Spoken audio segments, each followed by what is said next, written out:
It's a BM for your ears. From the Mack of All Trades studio in Fairport. And driven by Victor Chrysler Dodge Jeep Ram, it's Billified, the Bill Moran Podcast.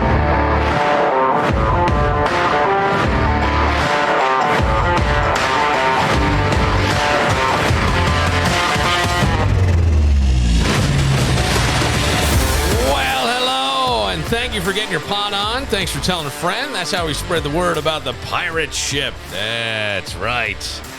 Oh, lots of things going on.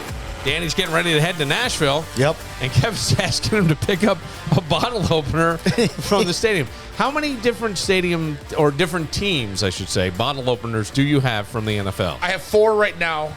I've been to a couple other stadiums, but it was before I was doing that. Yeah, I don't have a New England one. I didn't pick one up when I was there. I don't know why. And Buffalo didn't have one the last time I was there. But I've got Pittsburgh, Charlotte, or Carolina, Denver, and all the big drinking cities. One of the ones.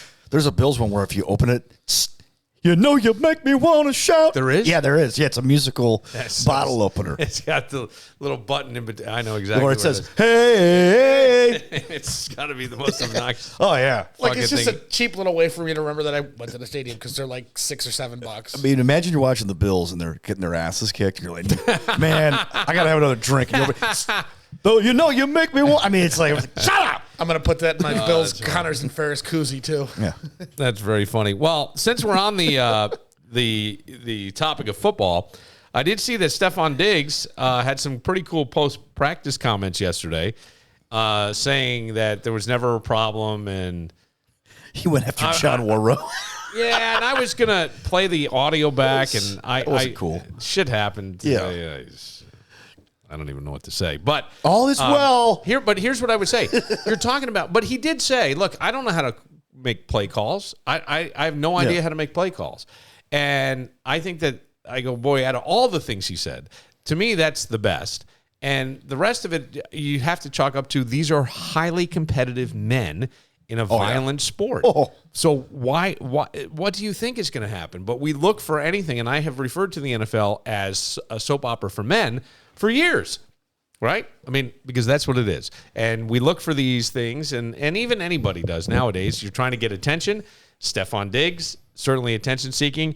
And I don't know if it's true or not, but Greg even referred to when he was here that he did not go over to I think Steffon was 2 blocks over while they were in France. And he said, I didn't want to see him in his mink coat. I don't know if Steffon was posting pictures of himself in his mink coat in 80-degree weather in France.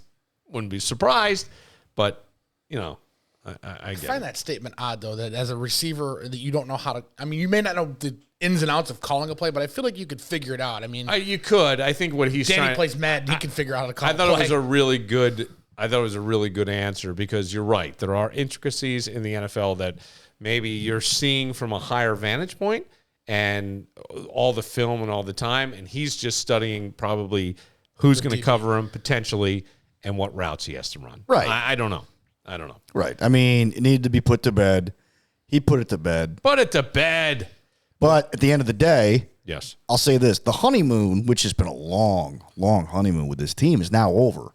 I don't know if I trust them, and I think most Bills fans are with me, and all it takes is one loss. It's the same. All this stuff is chatter. But it's the same shit that happened in Minnesota when he got sent here. He was having issues with people. I mean, where there's smoke, there's fire. All it takes is one bad game. Yeah, but wait a second. What are you saying? Like all Bills fans are with me? What are you talking about? In other words, the first year they made the playoffs, it was under McDermott. It was like a shock. They were just happy. Nobody expected the second year. He wasn't on the team then. No, McDermott. Diggs wasn't. Right. No, I know that. Third year, they get there, they lose. Fourth year, they get there, Diggs joins the team. They get all the way to the championship game. Yeah. The year after that was a little bit of a letdown, especially with 13 seconds. They had the game wrapped up in the divisional round. And then last year, they get throttled at home after their coveted safety comes back from the dead. And you got the last memory of that is Steffon Diggs going off on his quarterback, which he's allowed to do. Like you said, they are competitive men. My point is that people will start chattering the moment things go sideways the first time. Oh, I hear you. Did you not see the election results last week? Dan was elected president of Bills Mafia. They're all with him now. They're with me. No, I'm just Walk saying, with Dan. No, there's three types of people. There's the realists, there's the bandwagon riders who were Dolphins and Cowboys fans in high school, and then there's the people who will never admit the team ever does wrong. They're just they walk on water. You mean Greg? I don't think Craig's a walk on water guy. But so you're where do you see them ending up this season? I see they probably lose in the divisional round again. Okay. There's a lot of competition this year. Well, there's a ton of competition. And everybody's saying, well, last year they only lost like 3 games by a total of, I forgot what, 6 points, 7 points. And I'm like, yeah, but then they get to the playoffs against a real playoff team and they got their ass kicked. Right. It's all about winning. It's like Billy Beane said in Moneyball. The only game that matters to win is the last one. And if you don't win the last one, then now if they go to the Super Bowl, people will be cool with that. If they go to the AFC Championship game, they'll be less cool, but they'll be cooler. If they go to another divisional round and lose, then people are going to be pissed off, and it's going to turn into a love-hate relationship instead of just a love fest. That's all I'm saying. I don't buy the whole they lost by 3 points. A loss is a loss. Is a loss. loss. No, it is, but no, people lost by a point. No, it is. But you lose on a missed field goal or you get blown out. You lost. No, I agree with you. But my point is, a lot of those people are saying, yeah. So if they just done that, they would have been 17-0, and then they would have lost in the first round or second round. I mean, it's that simple. No, I know, but that's my point, though. If New England had made that stupid play in Oakland, they would have been in the playoffs. All right. And not Miami. See, this all gets so intense. Convoluted, right? No, not convoluted at all. It makes perfect sense, and I understand what you're saying. It's, Kevin's just going, a loss is a loss no matter how much. I do think that being edged out softens the hurt for a fan than a blowout. Right. Right. Mm-hmm. Or even a 17-point win or even a 7-point win. Right.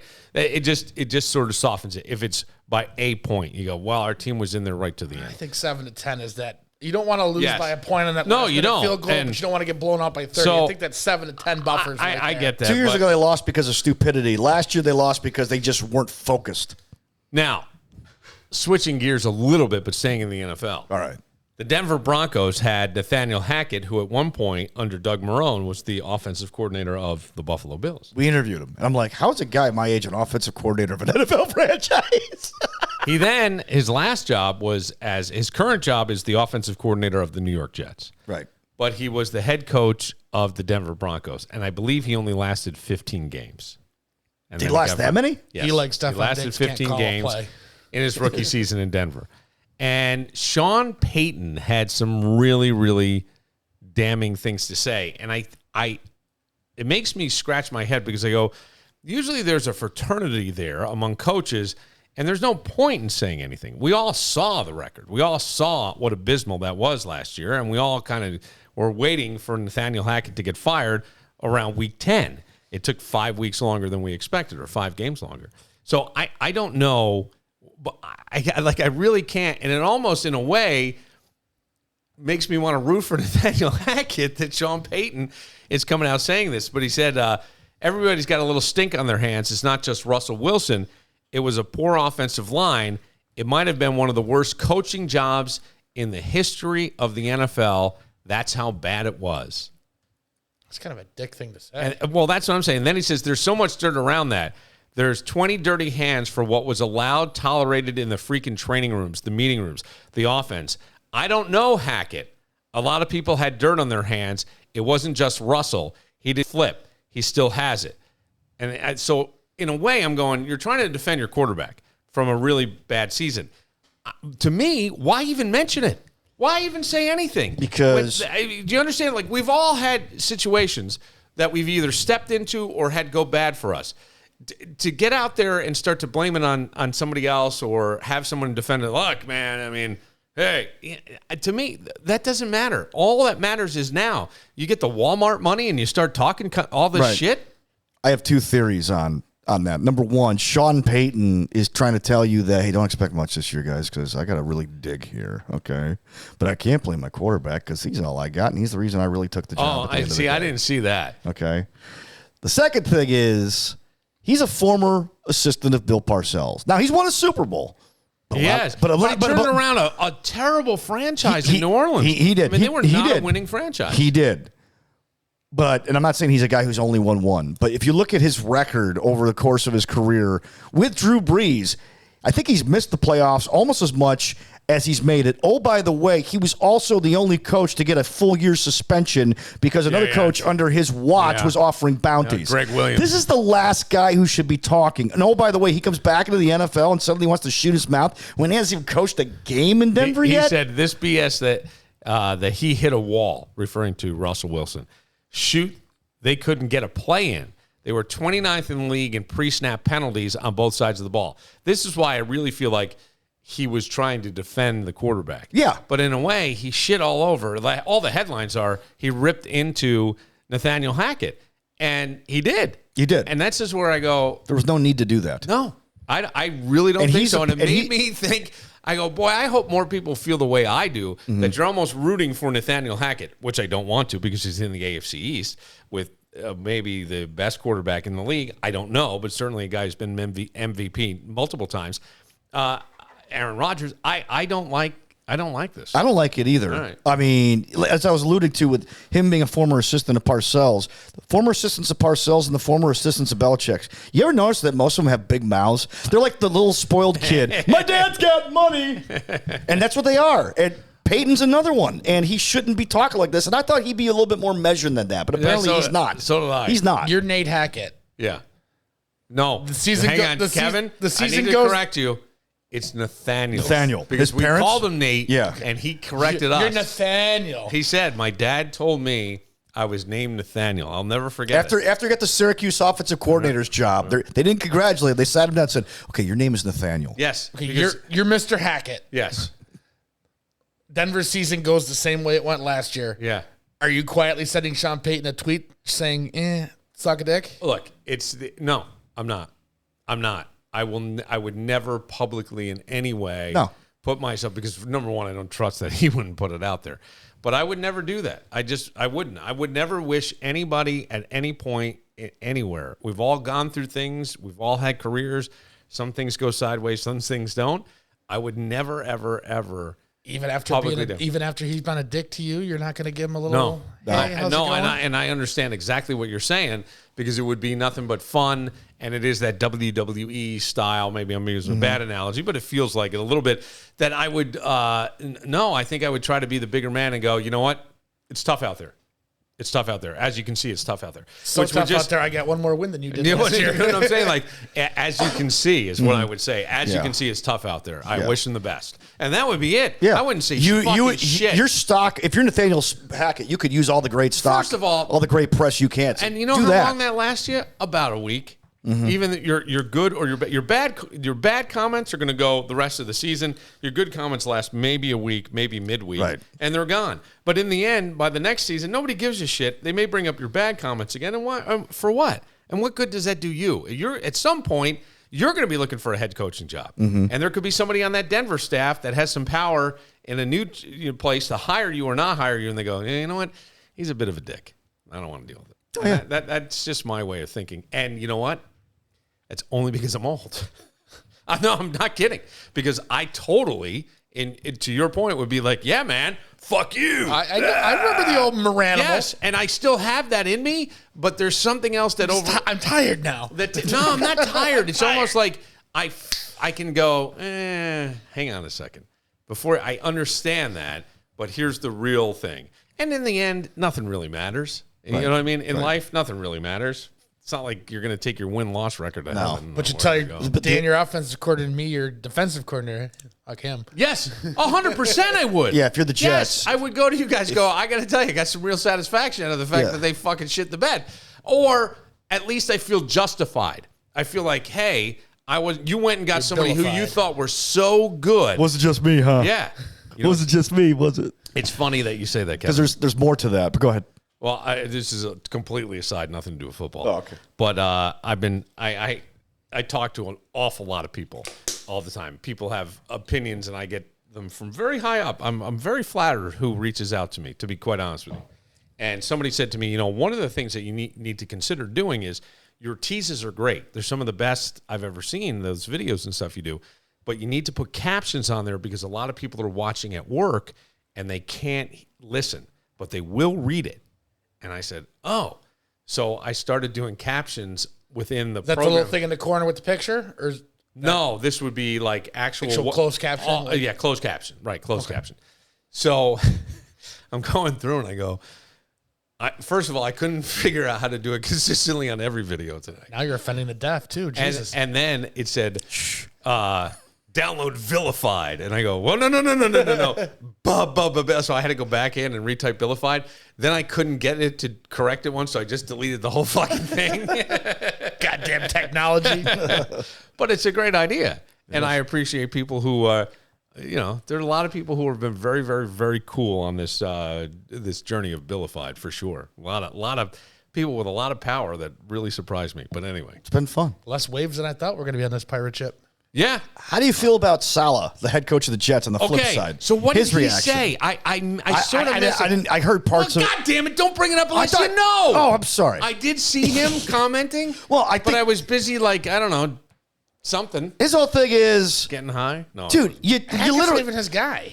And he's Aaron Rodgers' guy, is what it is. The reason Hackett was hired in Denver before, I know this has been disputed, was because they thought he could land Aaron Rodgers. It didn't work out that way. So they go with Russell Wilson. He worked with Aaron Rodgers. He could work with Russell Wilson. That was a disaster. Now you go into New York, and Robert Saleh's like defending the whole situation with the Jets and blah, blah, blah. But at the end of the day, though, Danny, did you that good? Did you pick this wine? Yeah. Ugh. You don't like it? Jesus Christ. What the fuck? Where are your taste buds? I like this one. It's sweet. It's a dry It's wine. not sweet, it's dry. Ugh. It's a dry wine. Anyway, you're only competitive because it's not Bill Moran $3 chuck. It's not a $70 bottle. You're only Moran, not Moran $70. Estates. You're only competitive It's a because $3 I bottle just like of to wine. pick on Danny. I know. you're only competitive because you have Aaron Rodgers. Well, potentially, that It wasn't going to be Zach Wilson carrying you to the At the end of playoffs. the day, it's going to give me great satisfaction. Yeah. And I'm going to put the finger up at the end of the year when the Jets are still the freaking Jets. You don't like this wine? You better like you. I mean, you say no. I mean, I'm not sure that I do, to be quite honest with you. I'm not sure that I think it's very good. all right, you like it though, It's Kevin. salty. I do like reds. It's got antioxidants. Does it? That's what you're tasting? Yes. You know what it is? Anything that's slightly healthy for me, get it the fuck out of my body. It's a unique variety of fresh cherry aromas and light hints of vanilla mixed with carefully barreled aged for 25 months. All right. It's a dry elephant. Right outside our studio. Okay. Please tell me if there's a woman walking down after this.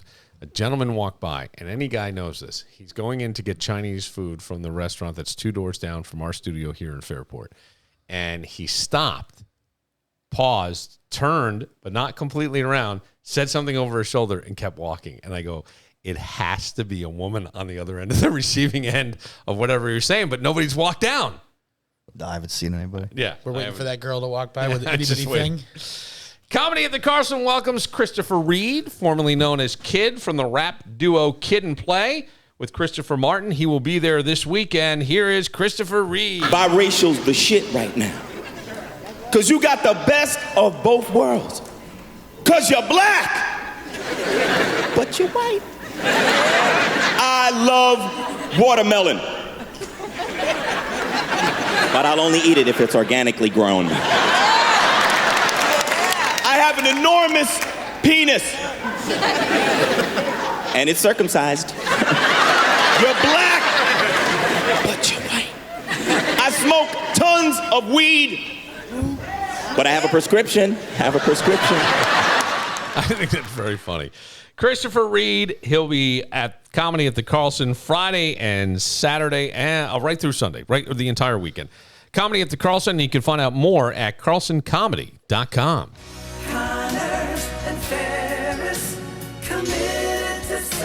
Call Connors and Ferris at 262 Comp today. BTB Wood-Fired Pizza and Grill. They're in the mall at Grease Ridge, and they got it all. We've told you about the huge selection of delicious wood-fired pizzas, including something that I find unbelievable. One topping pizza for $10, not just on Tuesday, but also Friday. And when I grew up, Friday was pizza night. Can you imagine that? $10, one topping, large pizza. BTB's even has wood-fired breakfast pizza. They do that for Sunday brunch, and you can wash it down with buy one, get one free mimosas and Bloody Marys. That's every Sunday from 10 to 2. And with just a few days left in the month, you can sink your teeth into the impressive nacho burger. I had that last night. The burger is huge. Or how about this? For the month of July, the Caprese burger. That's right. Mozzarella, tomato, basil with a little bit of balsamic on there.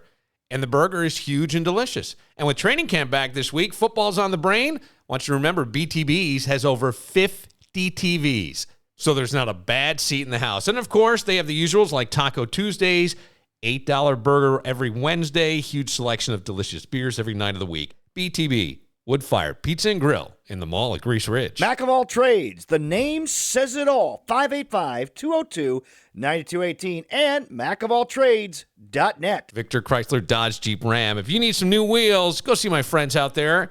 It is the sharpest dealership I have ever been in. But that's not going to be what you're driving around in. You're not driving around in the dealership. You're driving around in a great product from Victor Chrysler Dodge Jeep Ram. Maybe a bighorn truck. I'm loving mine. Or maybe you want to get into a 2023 Jeep Grand Cherokee 4XE Sport Utility, 24 months, 10,000 miles per year, $349 a month, $2,500 cash or trade, first payment, DMV taxes, and fees due at signing. You'll find that deal at Victor Chrysler Dodge Jeep Ram. See more at victorcdjr.com.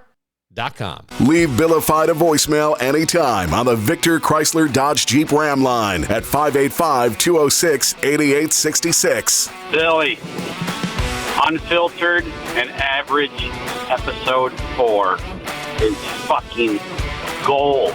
It's fucking gold, Billy. I was dying. Tell me that isn't the best.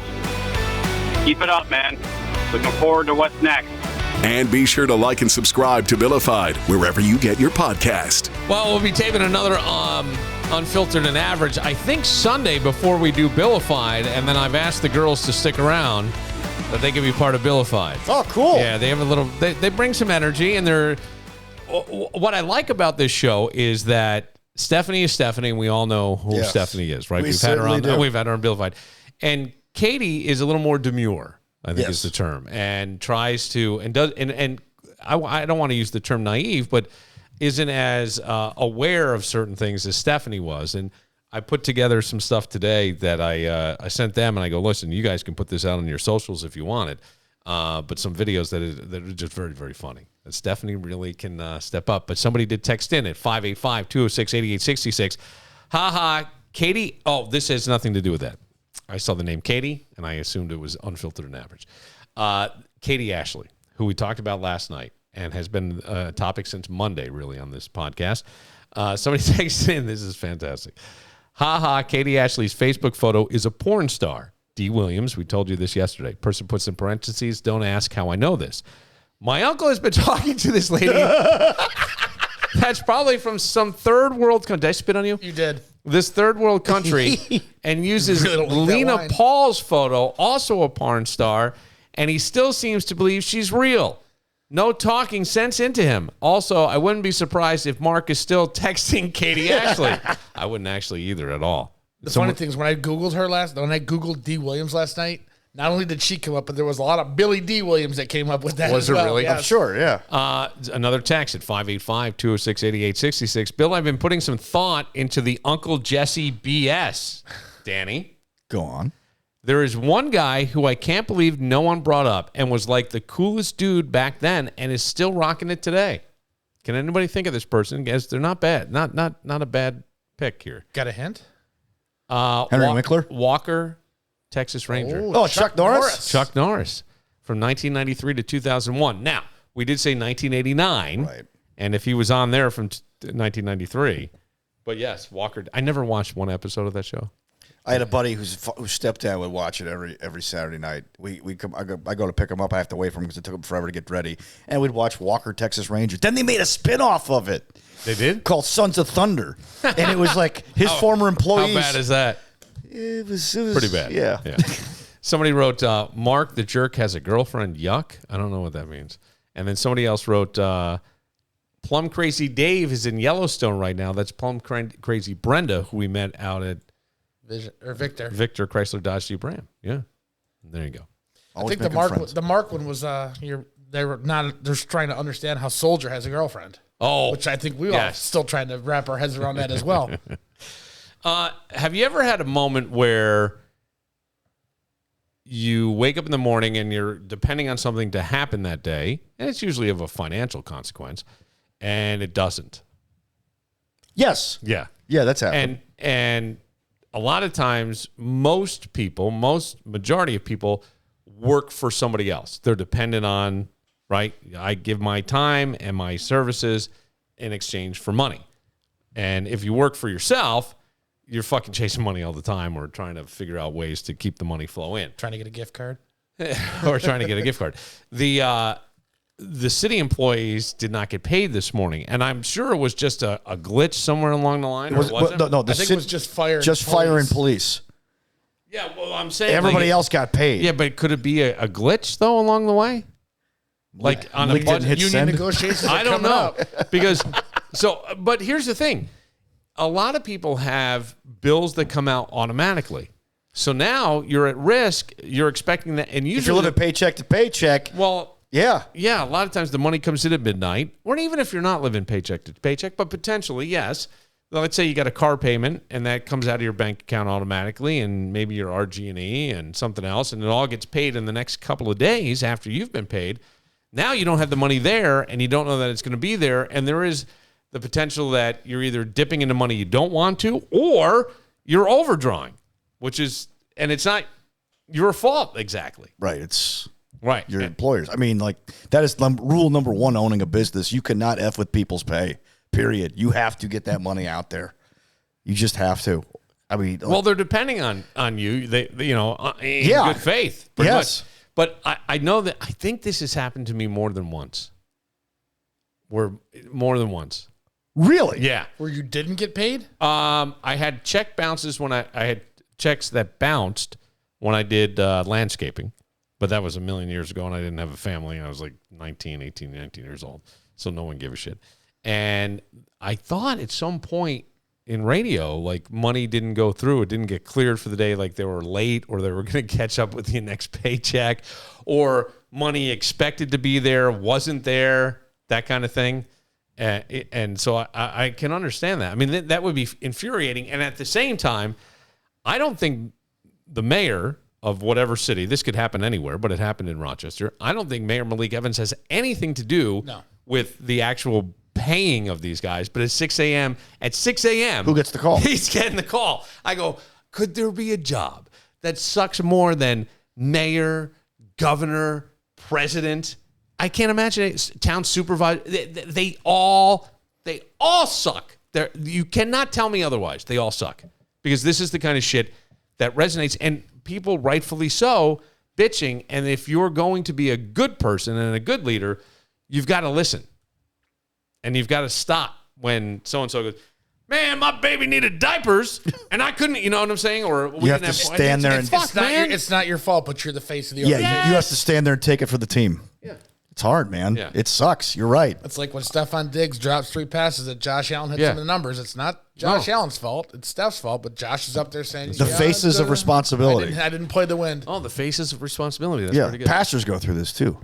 Like at the end of every sermon, pastors, like they hear everybody's BS at the end of a sermon. Well, like pastor, like, hey, did you hear about so and so? Like people like to gossip about each other. Yes. People like to talk smack. That was people why, also like bitch and complain about the sermon. Now, yesterday we talked about the fact that my grandfather did not talk to my mom for about a year. Because we switched from Catholic to Protestant, and it was a big deal in the Irish Catholic family. And we talked about that in relation to Sinead O'Connor.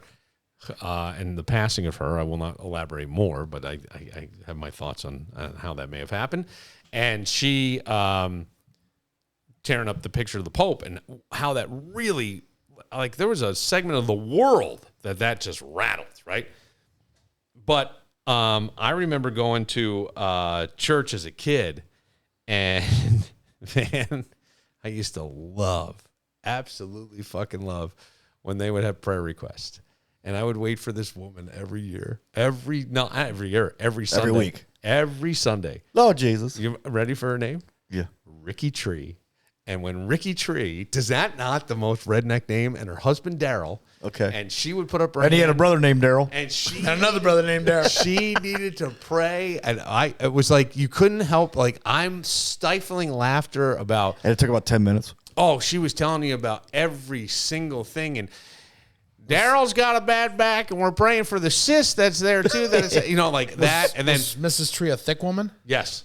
And then she had this daughter that was semi-hot, but the daughter got knocked up by somebody, and she was praying for that. We're And praying for that bastard It was baby. a kid that I went to high school with, and so I knew the guy, and he would show up at church once in a while, and he'd have his earring dangling down, and it was just like, it was the perfect redneck story ever. And I thought, maybe the Catholics have it right in the where you go to confession and you can talk about these things privately, or you pray privately. Now bring your concerns to the Lord is what they used to say. Bring your concerns quietly. Bring your concerns to the Lord. In other words, shut up and just say it. And man, but I would have been very disappointed when Mrs. Tree wasn't there, and she was always there. But when she wasn't, there was a few times I was like, this isn't good. But I always love when you got a good one. When you got a good one. Oh, yeah. It was her, and there was another guy who was like a recovered drug addict, and he had remarried, and he had these kids, and everybody just looked like they were just one step away from fucking going over the line and back into rehab. And I used to love it. Was just terrible. It's awful. It's awful for me. How much to could say you this. not be a priest, though? You'd hear one or two juicy stories and be like, oh, baby, I got to tell somebody. Well, yeah. I have to think about how hard that would be to be a priest. No wonder. You're like, the only person I can tell is this little kid, and then after he's done with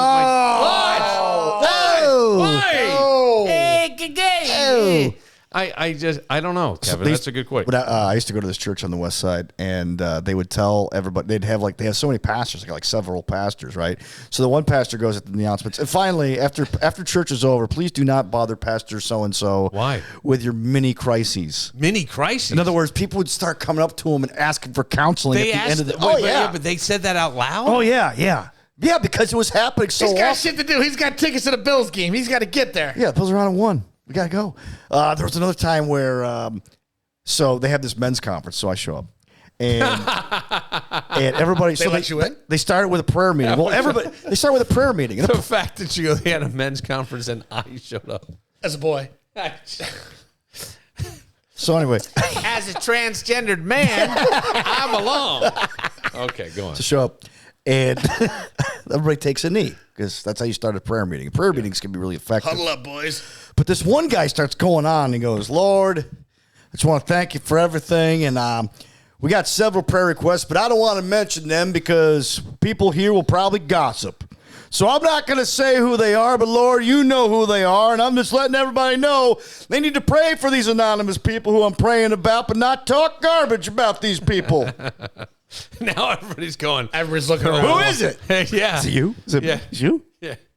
You got somebody on the side? It's a weird thing, right? Because Yeah. I would think that most of those things would be something that you would either tell maybe a therapist or your significant other in a one-on-one, a little pillow talk, or maybe you do pray, which is wonderful. And you pray, and it's just between you and God. Everybody has their worries, their concerns, their resistance that they're all fucked up about. But to do it in church in front of everybody, I mean, and then You really need attention. But then they would have to go through, and we asked that the Tree family. I used to get like, this is phenomenal. I mean, some of them were the most ridiculous. I wish I could go back in my mind and remember exactly what was said. It was the Trees, and then the Stokes used to have good ones. Lois Stokes. Lois was she was a church-going lady, and they used to do a sunrise service by the pond in their backyard on Easter, and sometimes they would baptize people in the pond. Okay. They would baptize people in the pond, and I used to I go, we got to go see this shit. I need to see this shit. How many times you pee in that pond? A lot. But I was just, look, I really think in all that stuff, it all comes from intent, right? If your intentions are pure, and you're going to get that. That's what you'll get back. The intentions are pure, but so is the judgment. Yeah, but the judgment is there, and I think about this. Christians don't care. Yeah, they don't care. I don't like that the temptation to even gossip is there because how can you not? Well, I want you to look at it when this Ricky way. Tree went on and her daughter got knocked up by some guy that I went to high school with, do you think I wasn't fucking judging?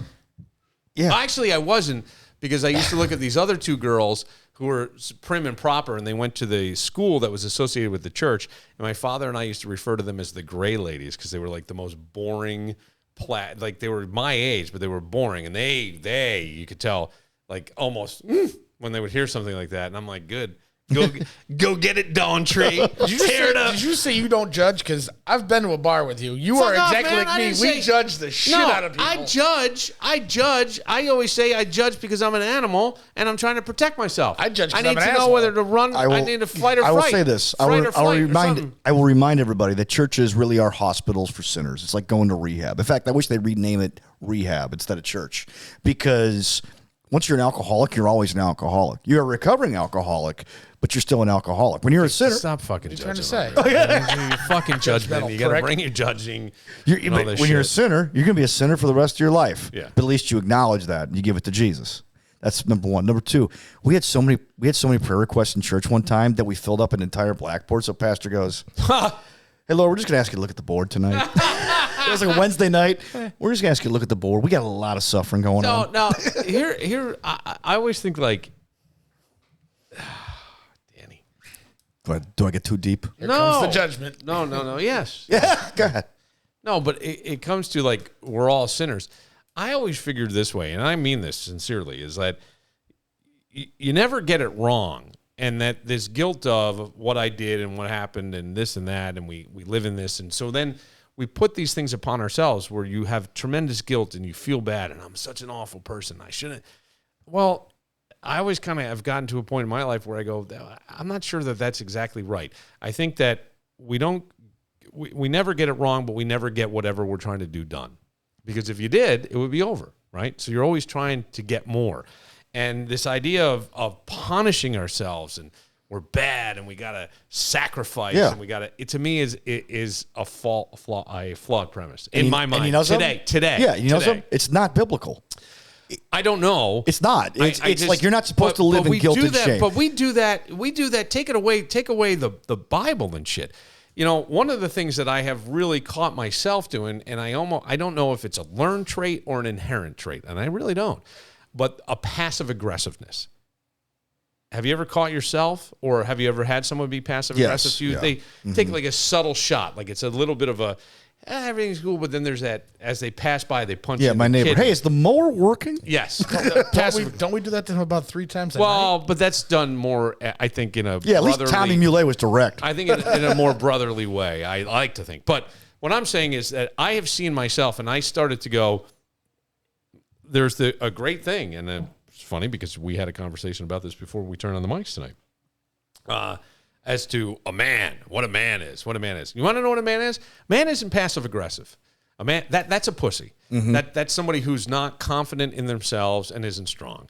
And you'll never convince me otherwise. And I have caught myself being passive-aggressive. And I go, boy, that's a fucking pussy-ass move. But you realize it. Yeah. That's the important thing. At the age I am. I should have realized this 30 years ago, but I didn't. And what I'm saying is, if you can catch that shit early, it does no good. Because what does it do? It doesn't make you feel better. It makes you, the person who's being passive-aggressive, feel worse. It makes the person who is there not really trust you or feel confident that they can even talk to you. So they'll reflect it back to you. That's a weak thing. Yeah. And so, or they avoid you completely, which isn't what you want. Which is passive-aggressive. Right, and not what you want. And so what you need to do is just either recognize that I'm being a passive-aggressive pussy, I'll say, and not do it, or come out and go, hey, you know, it really bugs me when you kind of do that. Yeah. Or and maybe you can find a nicer way. I don't always have that. Like my wife does this stuff where, hey, I wouldn't say no to some coffee. I go, just say you want coffee. Yeah, right. Just say you want coffee. Yes. Because I think most of the time, all of us, everybody, if you talk to them, they'll go, you know what I love is when someone just deals straight. I hope that's true because... You believe that, but oftentimes people are like, would rather have it sugar-coated. They would rather have it sugar-coated. Like most Bills fans. But you could also say the same thing in a nice way. Yeah. You can. I mean, that's always possible too. But I think the passive-aggressive stuff is, man, that is the sign, especially with a guy, that is one of the weakest things you can do. Yes. Weakest. And I will admit that I have done it, and I have been weak, and I get fucking mad at myself when I've done that. Oh, yeah, me too. And but you know what? That conscience that you have... That's what we call Christ. That's the Holy Spirit. Remind, hey, look, repent, admit that, and move on. You know and what then I would drop say? the guilt. Okay, you know what I would say? Thanks, Spirit. Thank you. Yes. Thank you, inner being. Thanks, Christ. I named my inner being Christ. Jesus or Craig Christ? But I mean, I'm just thinking of I'm thinking of all the people in my life that I've gone through over the years. in bosses and other people I've worked Oh, yeah, with me and too. all that. And I go, boy, the passive aggressive stuff Oh, yeah. is such a sign of weakness and so shitty. And I go, boy, you want to talk about your fucking fake ass man cards? How about you step the fuck up and be a real fucking man? And I'm serious. I believe you. That passive aggressive shit is fucking weak. I hate that crap to begin Right. with, And but yes. waiting to the last minute to tell somebody you're uncomfortable with something, that's fucking weak. You need to find are Christ. a giant pussy, and you want to talk about man cards? Keep them. Well, the people who talk about them usually don't have them. Well, I'm just saying, If there were such a thing. you can fucking keep them, because to me that is pink in his the wife's purse, weakest, but he's got it. weakest. That's not at all. That's right. Right. Be authentic. Amen, Billy. Be authentic at all levels. Mm-hmm. Jeez, be who you are. But this other fucking shit. Amen. Amen. It's been a tough day. That's right. Sometimes I'm with you, bro. Testify, Billy. Testify. I'm with you. You understand what I'm saying, and I'm coming on strong. Come to the altar. I get. I'm, Have a little bit more of the sacrament. It's hot in here. Kevin's feeding me wine. I haven't been drinking Bill much doesn't lately. like it. Oh, don't give him all of it. I was going to have some more. No, I'm just joking. Oh. I didn't. No, I'm totally broken your ball. Breaking your A ball. little bit of the sacrament for you there. And Dominus homeless. Save the buried. I'm glad you said that. I'm glad you said that. what do you mean? What you just said. The man card shit, the passive aggressive. I hate that stuff too. Well, it's just If you no, I'm just saying, like, for any of us, and we've all done it. Maybe you even do it. Not you. I'm saying in general, yes. Our language is. I'm sure I have. Our language is bad. I know I have. In the Spanish language, I could say usted, which would mean you directly. Ustedes means you collective. So when I'm saying you, I mean you collective. You people. Yeah, right. You people, right? All of us. I think at any point, any person we've probably been passive aggressive with our wife. I was. It's a learned behavior. I was. But it's one of those that it was like, easier, you right? pick It up was on. easier than getting into the real Yeah. shit. But I'll It's tell you not what. passive aggressive with your wife. It's intelligent with your No, wife. it's not. I'm going to tell you. You don't want to do it. I am going to fucking 100%. I want to enjoy my weekend. I'm going to leave it alone. I am going to. Okay, I understand leaving it alone. What I'm saying is to have something that bothers you and then go, well, as you know, oh yeah, like, you know, well, like, let's say she's talking about your drinking, like, oh yeah, well, I had to carry out the recycling bin with quite a few bottles of wine. That would entail her carrying out the recycle bin. Which maybe is a little more direct than passive aggressive. But my point being that even that doesn't help in the long run. Yeah, but I all it can does is unpassive-aggressive that real quick, because you make me Either drink. deal straight or fucking don't. That's what a man does. Yeah, you're chipping away, Jesus and eventually it's going to fall over. So Right. don't do that. Right. Be direct. Right. Be a man. She's why I drink. Or another way, and maybe this is passive aggressive, is see people for what they are and don't deal with them anymore. That, I mean, right? Right. You know who your friends are, know who your enemies are, know where you are on the ball field of life, and play there. Yeah. And that's it. It's the way I look Usually pinch hitting. I'm usually into minors. We'll take a moment. God, it is hot in here. You the isn't it? mascot or? Hey, so I go on. It is hot. Even with the fan. Yeah, it's it usually is. good with the fan. Fucking hot as shit. I went on Christ heard Rochester you. Reddit today, and exotic meat was the topic. Like bushmeat? No, like I'll get into it, but Okay. places you can buy it. And there's a grocery store Kate chain Ashley. in the greater Rochester area that I had no idea that, people were disappointed they're not carrying these certain kinds of exotic meat. We'll get into it next. All right. But maybe you want to get to an exotic location. I don't know. Maybe you want to take an RV down to Cabo Wabo. Yeah. So you've got your own. You take a nice trip through the Southwest. You see the Grand Canyon, right? You get down in there. You see the Painted Desert. You go down into Mexico. You hang out with Sammy Hagar, all in your Myers RV. You can shop travel trailers, toy haulers, fifth wheels, motorhomes, and more from top brands like Grand Design, Winnebago, Jayco, Keystone, Forest River, and Thor. They got over 100 brands in their inventory at Myers from every leading manufacturer. And right now, all remaining 2022 RVs must go, and all are priced for immediate delivery. Myers has 3 convenient locations right here in the Rochester area to serve you. Myers RV's newest location is on Ridge Road in Webster.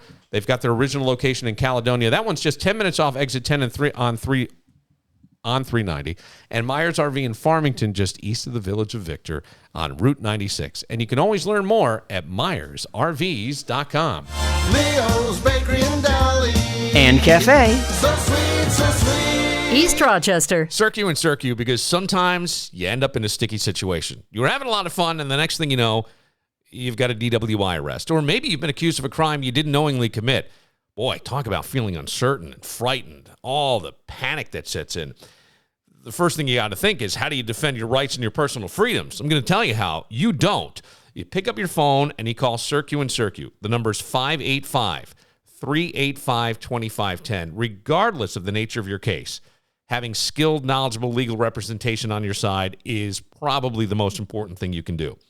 At Cirque and Cirque, they've litigated criminal cases of every scenario, from the simplest misdemeanors to the most serious felony offenses. So, if you've been charged with a crime and you need a defense lawyer with integrity and experience both in and out of the courtroom, someone who's going to tell it to you straight and defend your rights and freedoms, it's Cirque and Cirque. All their consultations are held in the highest confidence, and they'll do everything in their power to ensure you are not deprived the justice you deserve.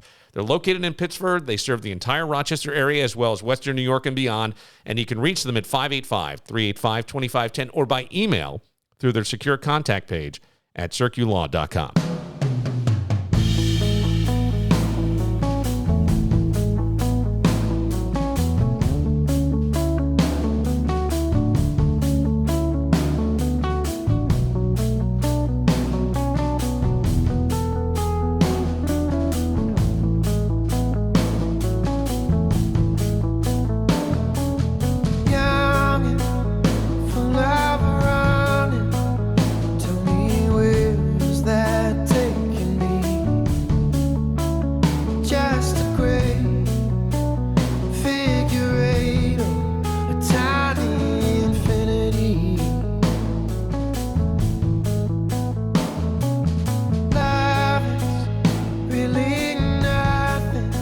John Mayer. Yeah, I know. It's a talented cat. I like this. All of my trying, we still end up dying. How can it be? Don't say a word, just come over and lie here with me. That's right, baby. 'Cause I'm just about to set fire to everything I've seen. It's usually how I act. I set fucking fire and everything. Fuck it. Kevin comes over and everything's all right. I believe. Well, I got to do it. Thanks for getting your pot on. Thank you for following things like Billifine on YouTube. So I go on to Rochester Reddit today, and I see somebody going, hey, does anybody know where I can get exotic meat? Right here. The Tops on South Clinton used to carry kangaroo. The Tops on South Clinton, I never knew used that. to carry kangaroo and frog's legs, but they don't any longer. And then somebody goes, oh, there's exotic meat like alligator at the Tops in Farmington. And I go, there must be people who are buying it. Yeah. I'm sure it's available. Fucking East Siders. But, well, that is funny that you say that. But I was thinking more along... No, I was honestly thinking more along ethnic lines. Is it possible that, like, certain ethnicities, one of the delicacies is, I don't know, gator meat? I don't know. I mean, it could be. Do you know what I'm saying? It could be. Like, if I said to you corned beef, you think of Irish. Right. If I said to you sauce, you think of Italians. Right. So that's all I'm saying. Rabbit, maybe you think of French. Yeah, I don't know. tacos. Mexican. The McQuaid boys need their kangaroo lunch. So it's such a weird thing. So then somebody goes, it's a little expensive, but you could check out Exotic Meat Market, which if you type it in wrong, may come up as a porn site. But this is amazing. You can get antelope Denver leg meat, 1 pound. They're priced $39.99 for 1 pound of antelope Denver leg meat. Alligator cheek meat, 1 pound packaging. Cheek meat. I don't know why cheek meat's better than other meat. I don't know, because it would almost feel like They use that the most. It's the muscles. muscle, which would make it tough, right? Not tender. I don't know. $29.99 per pound. Well, they used to have that restaurant. I think there was one in Buffalo that used to have all the exotic burgers. Like I think it was Fuddruckers or something like that. Oh yeah, used to have all the I didn't know they did ostrich, that. Oh, okay. I didn't know lion, Fuddruckers did that. I didn't either. Rattlesnake sausage with rabbit and jalapeno.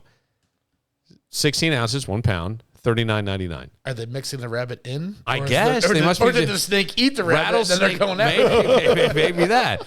Antelope tenderloin. They have emu. They have antelope stew meat.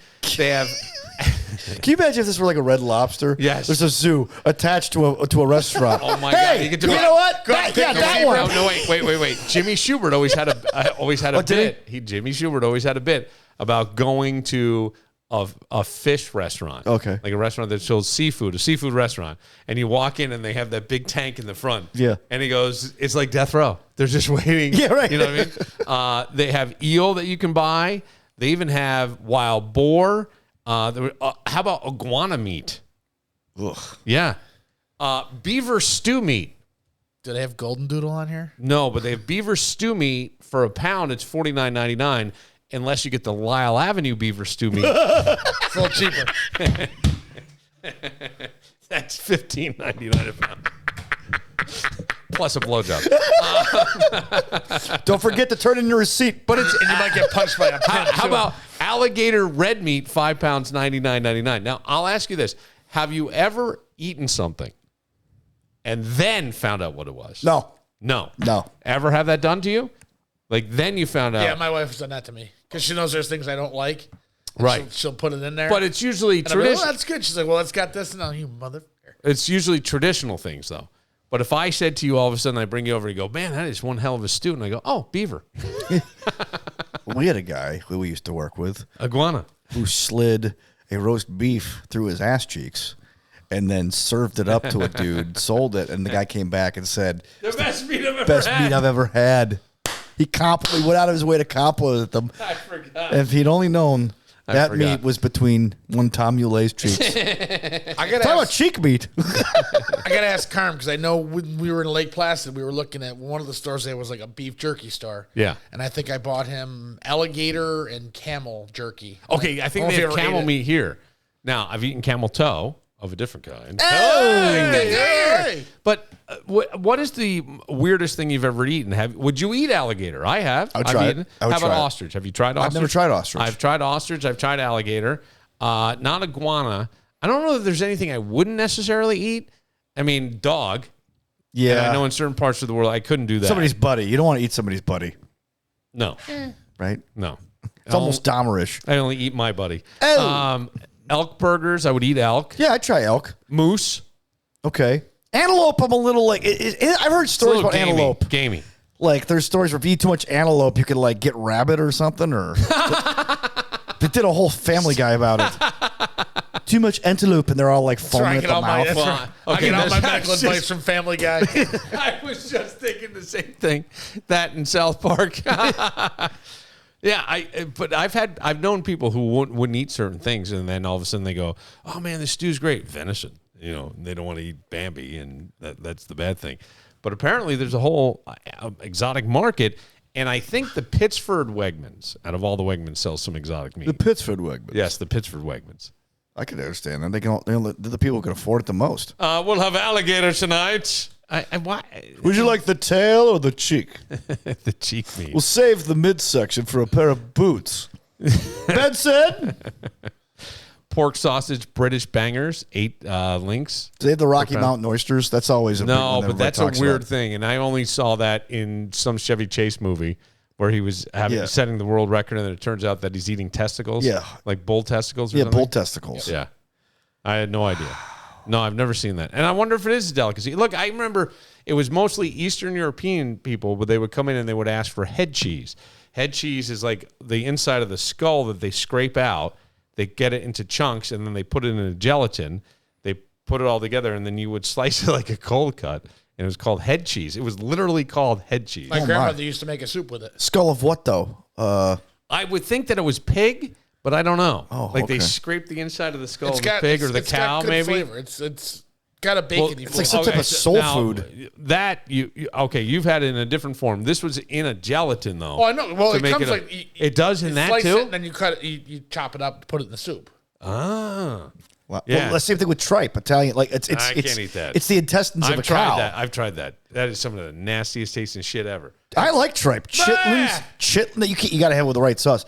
Chitlins is hog intestine, if I'm not mistaken. That's a big Southern delicacy. Yeah. Chitlins con carne. Pig's feet. Pig's feet. What about haggis? You have haggis?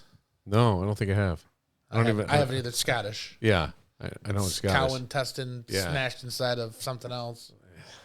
Wow. Didn't Anthony Bourdain cover all this before he died? I'm sure he did. Wow. Why would Anthony Bourdain? Go on. What did you have to be depressed about? Right. And you beat heroin addiction. You got to like cook. Hang on, I shouldn't say that because I don't know.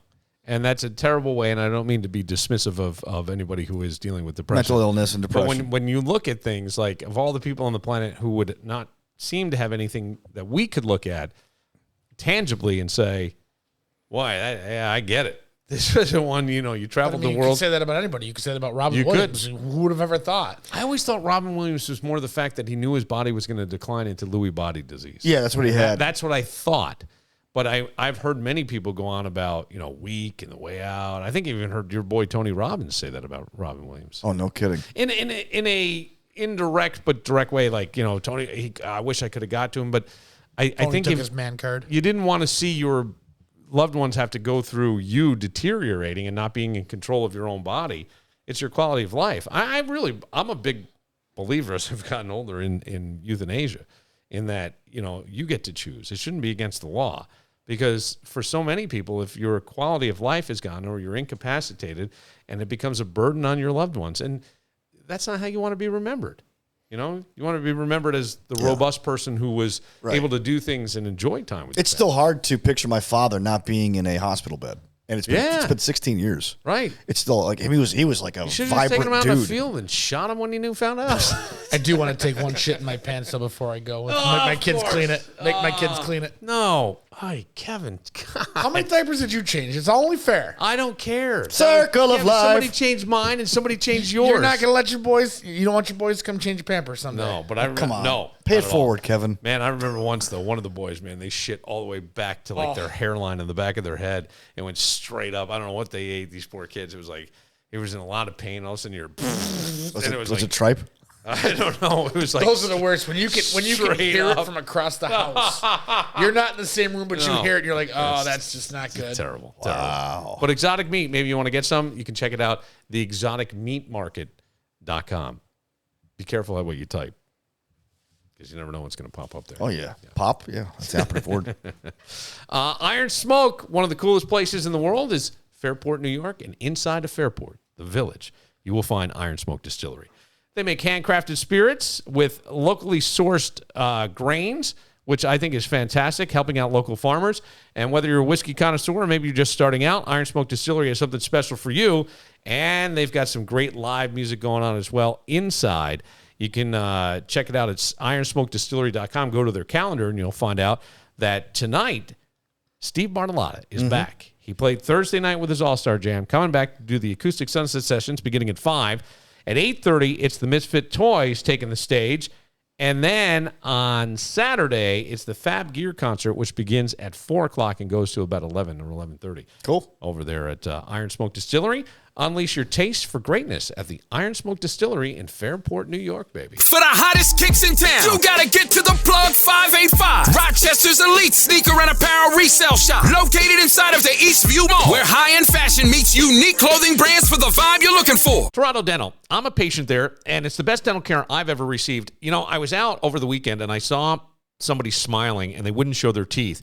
And I think it was because they're embarrassed by their teeth. And I wanted to say, go see Dr. Toronto. Get your confidence back. They'll perform services that are safe and effective for everybody. I know a lot of people have anxiety about going to the dentist. I'm telling you, you go to Toronto Dental, it's a different experience. It's a relaxing experience. And they're going to educate you on all your options. You ultimately choose the treatment that's right for you, but at least you know the options. They're going to work with your insurance plan, health savings account to minimize your out-of-pocket expenses. And if you're a senior, they also offer a generous senior discount. Toronto Dental, they'll keep you smiling and get that confidence back. 442-1900 and torontodental.com.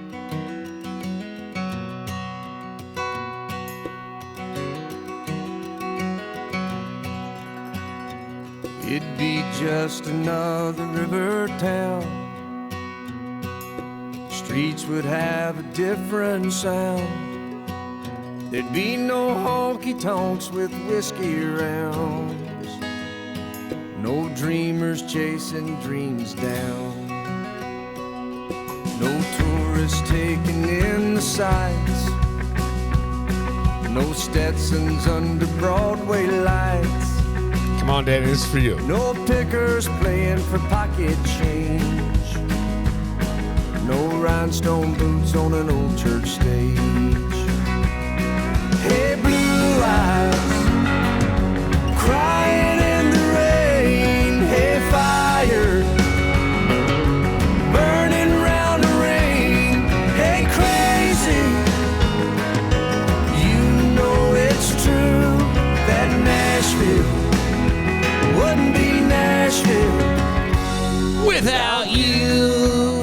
Danny's going to Nashville with his wife, and you're packed? All packed and ready to go. Do you have cowboy boots or a cowboy hat? No, I do not. And I'm debating which of my 50 hats I should wear down there. I'm not going to pack hats. so, do you know what you packed? Oh, yeah. You do. Oh, yeah. I picked out the clothes. My wife packed them. She packed them? What does that mean? She's got these little bags inside the suitcase. Yeah, like Ziplocs? No, not Ziplocs, but like the vacuum bags? No. The zip-in bags. The zip-in bags to make part. everything neat and orderly. She did a great job. I tipped her, too. Did you? Not really. Just the tip? Pushed her Just right the tip? pushed her right over. Exotic meats, Wow. Billy. Okay, yeah. So are you excited about this? Yeah, trip? I'm excited. I mean, Nashville's a great city. Yeah, we decided to get there early. It's the so we perfect could time of enjoy year. It's fucking hotter than shit. Yeah. I wanted to go earlier, but, she's... I'm teasing. Yeah. Hopefully the main drag doesn't smell like piss like in New No, Orleans. it's not going to. I don't mind the heat. I hate when people complain about it. I think you're going to have a great time. What is the plan down there? We're just gonna go. She's already got it scheduled out. We may ride the, Are ride you just along for the ride, buddy? No, It's a making baby trip, Bill. Oh. No, not really. No, that shop is closed. I've been told, but there's certain. I've been told. I don't know for certain. That's the rumor. If one gets past the goalie, But she scheduled some stuff out. She goes, "Hey, do you like this idea? Sure, do it. Let's do it. You like this? Cool. I just want to see like the Grand Ole Opry, the Music Hall of Fame, RCA Studios. You want me to make some calls? What? You want me to make some calls? I got friends in Nashville. I could audition. No, not audition. No, oh, seriously. my exes live in Webster. I have friends in Nashville that could show you around. Okay, for real. All right, let me shoot you a text and shoot me a text. I have a friend who's very involved with the Grand Ole Opry. I've got to check it out with my wife first. She made the plans. Well, no, I'm not an organizer. She is. Yeah. That's her strength. Okay. She loves to plan stuff, and she's off from school, so have at it, Hoss. Hoss. That's why there's no baby making this weekend. That's why that store is officially closed. That's right. Well, this should be fun, man. Yeah, looking forward to it, man. Nashville's a cool city, and we've been there once before, right? Yeah, we were for 09 for Morning Show Boot Camp. Yeah. Yep. That was a very... Watched BJ Shea yell at everybody. It was a great time. Did BJ yell at everybody that one? Yeah, because this kid got up there who BJ had been, quote, mentoring or something. And he goes, hey, how do you turn a podcast? And here's what he said. It was actually a smart question. He asked Bob Rivers, how do you monetize a podcast? A podcast? And turn it into a bonus. In 09? Yeah, in 09. Huh. And then BJ gets up there. He goes, bro, I love you, but you get up here and you ask a stupid question like that. We had a blast. We got to watch Bob Rivers' band, Spike and the Impalers, at the same place where Kings of Leon made their debut. Oh, really? Yeah. Okay. I don't remember. I thought they played in New That Orleans. was Bill's drinking. That was New Orleans. That was Nashville, not New Orleans. Yes. Okay. Yeah. It's all a blur to me. BJ didn't go to the one in New Orleans. The only thing I know about the Nashville one, I had a very awkward moment, and I have told this many times, but it feels like I can just because I'm in the mood I'm in. There were a few awkward moments. I remember. Maybe I should tell this story again. So it had to do with Jamie Lissow. Jamie, who is blown up and he's all over Gutfeld, and he's doing a great job, and he's very funny. He is. And he's got fantastic delivery, and I've always been a fan of Jamie Lissow's. And Jamie was on the Wii show, and of course there was a parting of the ways, and so anytime radio's, I guess it's with any job. I don't know. I've never worked any other job, but in radio, I've been doing that sort of thing since I was 19 years old. And it was weird to me, like when you leave radio, it's like no one, like you don't, I don't know. You've had other jobs. Sometimes you stay in contact with some people, I guess. Yes. Radio is like you don't at all. Is that true for your experience? Oh yeah. When I've been let go 3 different times. Yeah. And each time I rarely heard but from I mean, anybody. and I would say like it's a bad thing on everybody. I left. Well, I decided to leave the break room and stuff on my own. The only person I routinely hear from would be Tommy. And I don't. And I didn't really stay in contact with anybody after I left. Yeah, I some of us tried. Yeah, that's true too. So I can't really say that it's a thing, but it's weird, right? And radio people are fucked up. But there was there was a big parting of the ways, and it was all of a sudden like enemy lines were sort of drawn, and and so you had the Brother Wee's faction over here and our faction over there, and whatever. Who gives a flying fuck one way or the other? But they all, at the end of the day, it never mattered. Well, they all stink. Terry Clifford's crew is over there ready to fuck somebody else. So So anyway, it was when we had Pat Duffy, who is now part of the break room, come in and he would read. There was a prep service and they wrote jokes and he read them. And I said, I said on the air, we should send out like a CD to other shows. This is how you read these jokes. Because he did it. He did a really good job. Like he was a comic. Yeah, but he delivered it. He put the inflection in the right place. He made jokes on a page that were kind of hack, some of them, and not his, but they were written by somebody else. And he made it funny. He brought them to life. He just did. And I remember being in Nashville, and I'm in a bar with Sally. It was me and Sally from the Old Wee Show, and in walks Jamie Lissow. And Jamie somehow we wind up at the same table. Sally leaves, and now it's just me and Jamie. And Jamie goes, "Hey, I got to ask you something. Did you say we should put out a CD of Pat? We should make a CD of Pat Duffy reading these jokes and send it over to Jamie to show him how it's done." And I went, "What?" And he goes, "That's what I was told." And I said, "From whom?" And he said, "Brother Wee's." And I go, "I never said it. I never said that at all." Now, I will fucking put my right nut on the fact that if you told that story to Wee's, he will say either A, he doesn't remember, or B, he never said that. So I don't know. All I'm telling you, and I'm not telling you that that's what Brother Wee said. I am telling you that that's what Jamie Lissow said that was told to him. I have no idea, nor do I give two flying fucks about anybody involved in this story, but I was just like, at the time I'm going, you got to be shitting me. You got to be shitting me. This is how, thin-skinned and things were. And it made for tension between two people who had no tension. Right. But here's the great thing. I had no idea. I have walked through my entire life kind of oblivious to all this shit and truly not giving a fuck one way or the other what anybody thought, because I wasn't out to hurt anybody. All I was trying to do is the same thing I'm trying to do now, feed my family. That's it. That's the bottom line with all of it. But everybody, boy, people get all wrapped up in their shit. And that was my Nashville experience. There's another Nashville experience where, like, a producer for a show, like, they thought he barricaded himself in his room and they thought he had committed suicide because he found out he was getting arrested for... Oh, child porn. No, he had messed around with an underage boy or something like that in a hot tub. It's called child porn. At where? In Miami. And when he gets to Nashville, he gets the phone call that he's got to come back. So he starts taking all these pills, and they send a couple producers up because the host will never do the freaking job himself. They send a couple producers up. Not you. I'm not talking about you. I'm talking about, He'd do a set on the way up. And all of a sudden, they had to call security to open the door. And they finally, I got nothing to live for anymore. Wow. Oh yeah. Oh, I don't remember this at all. How did you know all this shit was going Dude, on? I remember. I was the sober one. Remember? I remember. I was told all these stories. Yeah. Yeah. It was. I don't want to say the show. What's it? It was in Miami. It was young. What's his name? It really was? Yeah. Oh wow. Okay. I didn't know. Oh yeah, I do remember that. Because he told your agent, who also was gay. He goes, "Yeah, nice ass. I'm watching it go up the stairs." That bothered you, didn't it? I was just like, that's kind of weird to say to somebody. I used to who's an attorney. I used to call him my gagent. Daddy was just pissed he wasn't looking at his ass. I worked hard on it.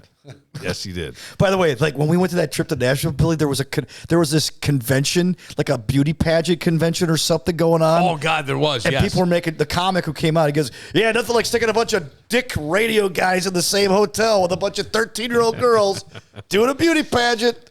Has anybody seen this in June of this year? Just because of Nashville and the weird stuff, and sometimes you get to the outskirts of Nashville, you get into some real redneck areas. My kids now live about an hour and a half outside Nashville. The United States Air Force and former intelligence official David Grush publicly claimed that unnamed officials told him that the U.S. government maintains a highly secretive UFO recovery program and is in possession of non-human spacecraft and non-humans, dead pilots. Both NASA and other Department of Defense issued statements saying that no evidence has been found for either. In 2022, this guy filed a whistleblower complaint where he asserts individuals shared the concern that American citizens have been killed as part of the government's efforts to cover up the information. These are not the aliens you're looking for. Do we think that, do you, I mean, I guess there's nothing that we can really rule out. Like, is beyond the scope of possibility. If there's an infinite number of galaxies, you have to kind of think. No. I'm not even saying that as much as I'm saying that the government killed somebody. I believe that too. Look at the mullet on that dude. During a congressional hearing yesterday. Oh, it is a dude. Okay. Grush repeated. Half Fabio, half Brett Michaels. Somebody walking by the studio, and now he stopped. Wait, come on in. Hey! Come on in. We want you to meet you. Come on over. Come on over. Then now he's just going to wave and walk away. Yeah, I got to take my wife out for a drink. That's right. He heard you make fun of him. He probably did, actually. Listening live on Facebook. This is what we do. In 2022, this guy filed a They stopped. They might turn around. Shared the concern that American citizens had been killed as part of the government's effort to cover up the information. During a congressional hearing yesterday, this guy repeated his claims under oath. Yes. Alongside testimony from U.S. fighter pilot Ryan Graves and David Fravor. This guy, Grush, testified that he could not elaborate publicly on some aspects of his claims, but offered to provide further details to representatives in a sensitive, compartmented information facility. In a sensitive, compartmented information facility. Secure facility. I never. Nice and quiet. Yeah, well, that's what I'm thinking. They're calling it a SCIF, a sensitive, compartmented like information facility. Place. I didn't know Objects. this is him. Being at 0.0 Mach, that's zero airspeed, over certain pieces of the ground. So what that means, just like a river, if you throw a bobber in, it's going to float downstream. These objects were staying completely stationary in Category 4 hurricane winds. These same objects would then accelerate to supersonic speeds, 1.1, 1.2 Mach, and they would do so in very erratic and quick behaviors that I don't have an explanation for. What's the speed limit for Mach? I want to do an apples to apples comparison. How fast that is. Here's another one with Grush. If you believe we have crashed craft, stated earlier, do we have the bodies of the pilots who piloted this craft? As I've stated publicly already in my News Nation interview, biologics came with some of these recoveries. Yeah. Biologics. Were they, I guess, human or non-human biologics? Non-human, and that was the assessment of people with direct knowledge on the program I talked to that are currently still on the program. And was this documentary evidence, this video, photos, eyewitness? Like, how would that be determined? The specific documentation I would have to talk to you in a skiff about. In a skiff. That's the sensitive compartmented information facility. Do you believe this stuff? Do you think the guy's nuts? I mean, it was kind of interesting because I did see a lot of people coming out sort of in defense of Sinead O'Connor, and not that she needed it, but along the lines of, hey, man, she was kind of ahead of her time. She told us a lot, and a lot of people are just going, yeah, Prince was this bit of a dick. I don't know that he beat women, but he was an asshole. And then, all her stuff on ripping up the picture of the Pope was primarily to protest that they were molesting young boys. So, but written off as crazy. These kind of people would be written off as crazy.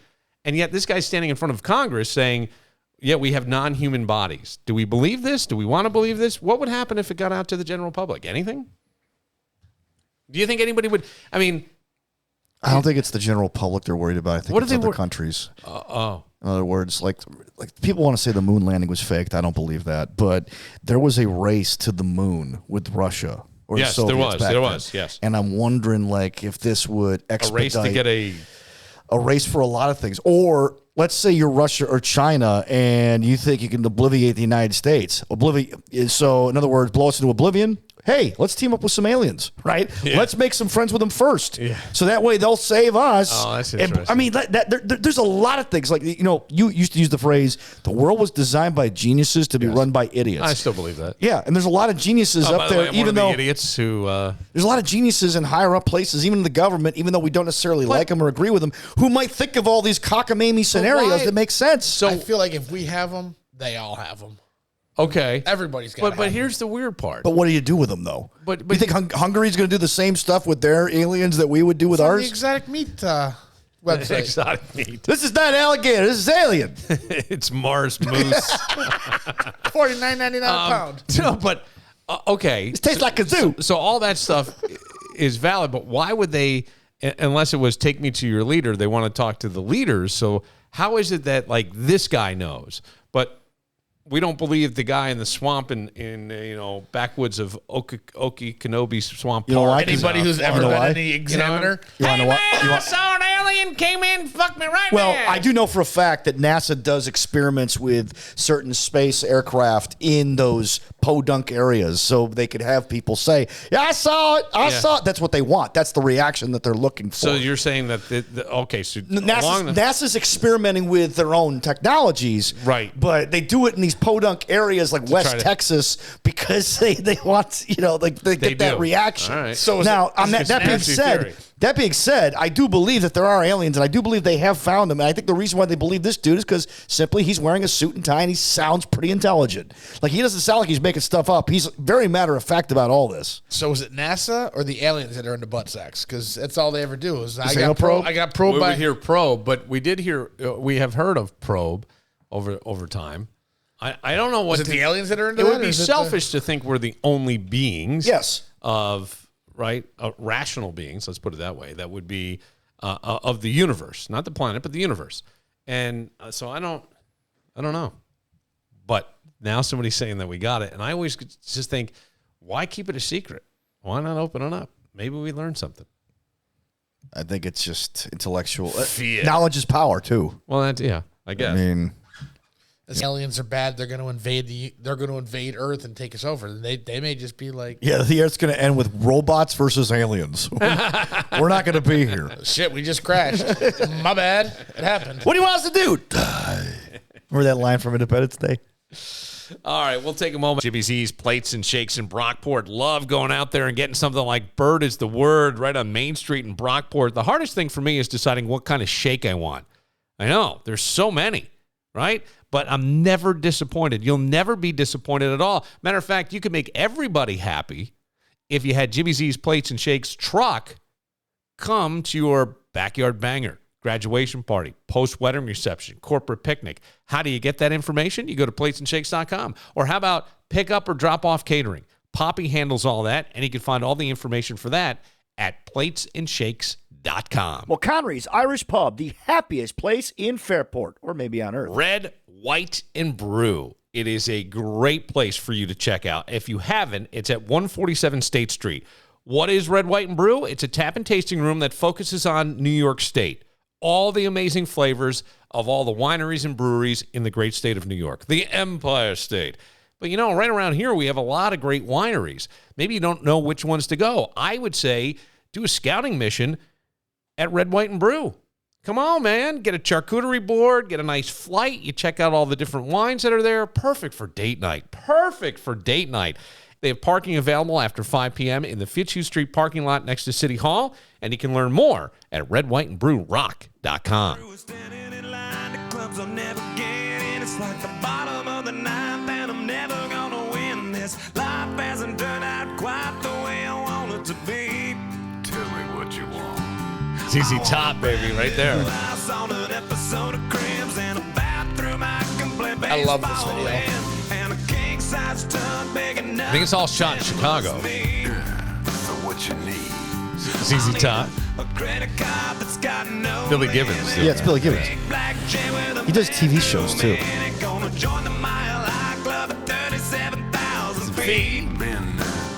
Yeah, because it's all like the Playboy bunnies and stuff. It's got everybody.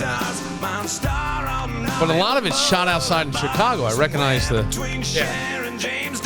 Oh, man. Tuttle from Orange County Choppers. Gretzky's in it. I've seen him in there. There's a lot of people in it. So, why does everybody always make fun of Nickelback? I never got it. I had to actually look this up because I didn't understand it either. I was never a Nickelback fan, but I never hated them. I was just apathetic. Like, yeah, they're cool, whatever. Because they're one of the biggest selling artists out of Canada. I think part of it is a ton of money. Well, they kind of like, I don't want to say sold out, but they drifted, like the Goo Goo Dolls drifted to like the Goo Goo Dolls were a Buffalo punk band, and then they had Name come out and it was acoustic, and it was their biggest hit. But all their hardcore fans were like, yeah, but you didn't get a hit with your original stuff, and eventually they drift into that what I call mom rock, right? Yeah, but fuck, man, it's money, and right? That takes talent too. I know. That takes talent too, Danny. I'm with you. I'm not arguing this. By the way, if moms get wet, I'm happy. But like with these guys, wow. With wow, can't say that anywhere else. I know. With Sure with Nickelback, I guess they have this reputation of being womanizers as far as like their music, not necessarily the people, but their music. And like being frat boys, I don't know. I have no idea.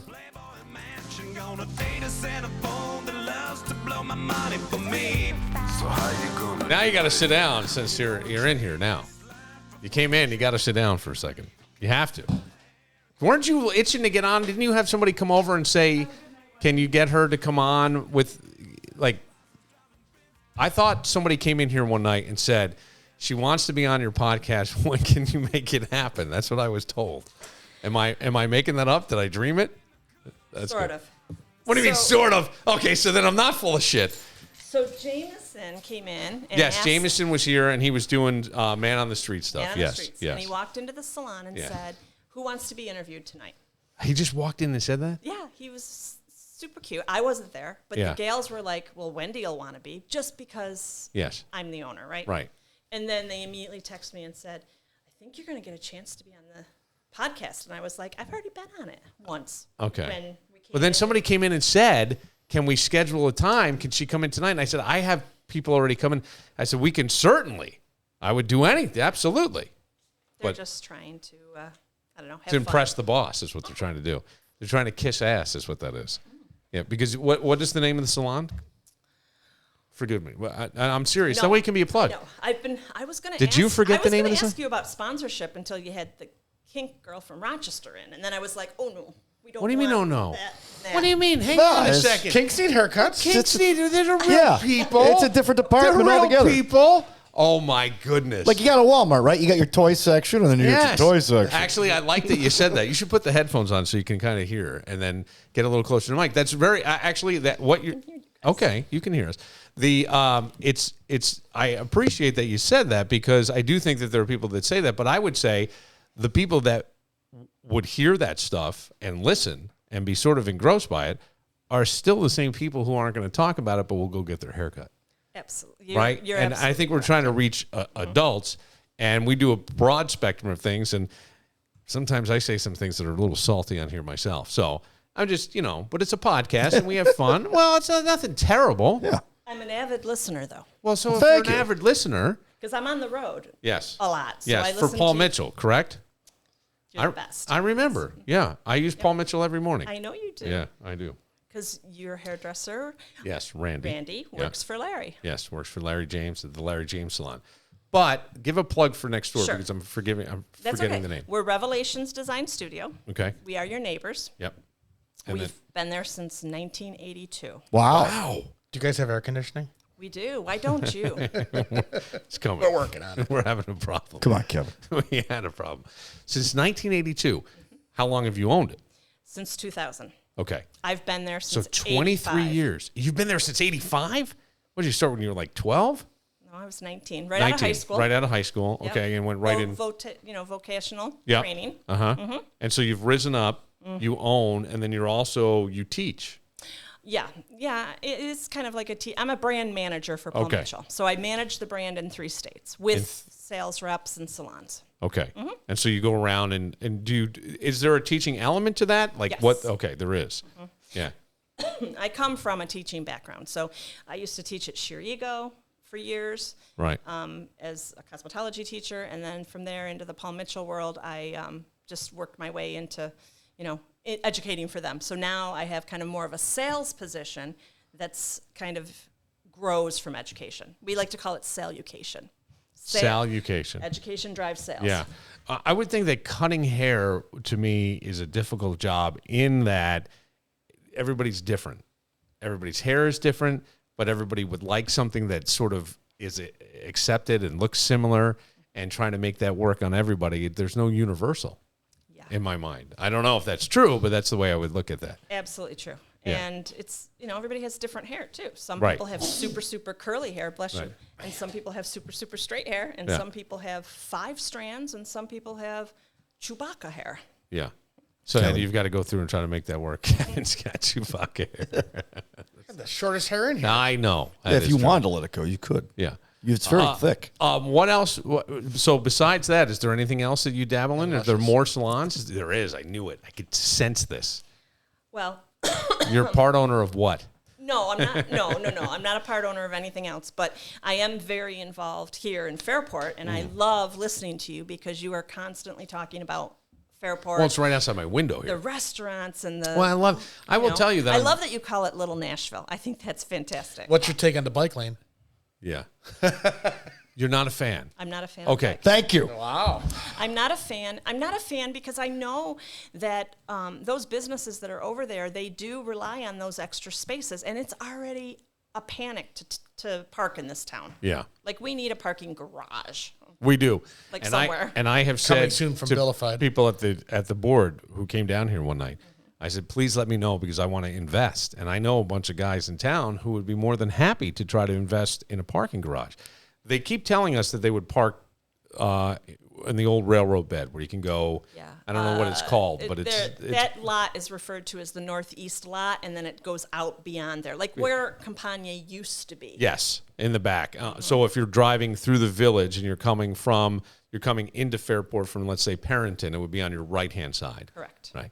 Yeah. And now the big concern, according to the board members, are you part of the board? So I'm part of the Fairport Parrington Merchants Association. Okay. So the Merchants Association's a little different. Yeah.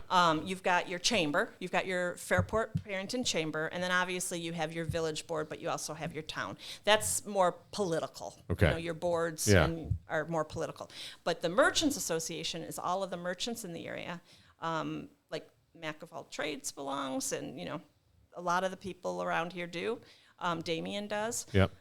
So it's. I was just with Damien, and I meant to ask him about the bike, but we were talking about many other things tonight. We have big issues to discuss, he and I. International relations. Yeah, it was international relations. American So the Ireland. bike, so from what I understand, and for people who may not know, the other night there was a big meeting, and Channel 10 came down, and I kept joking that it's. all about it. I kept saying it was the whitest thing I'd ever seen. But one person's waving their finger in the reporter's face, and Kevin went over just to see what was happening and overheard the reporter say, "I'm." What did she say? I'm afraid to talk to these I'm people." afraid to talk to these people.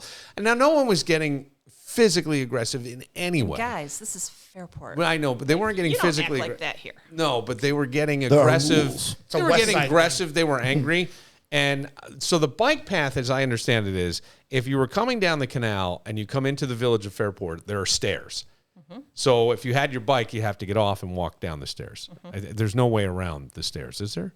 I don't believe there. Oh no, there's a tunnel there's underneath. the There tunnel. is. Mhm. There's Your a tunnel tunnel. underneath. So I don't. But you're not allowed to ride your bike there. I don't think. So what they did, we used to be able to ride our bike, but if you were coming from Macedon, say, Yeah. or what we might consider East Parrington, Yeah. it's not really called No, that. it's not. but, It's 315. Come on. Kind of.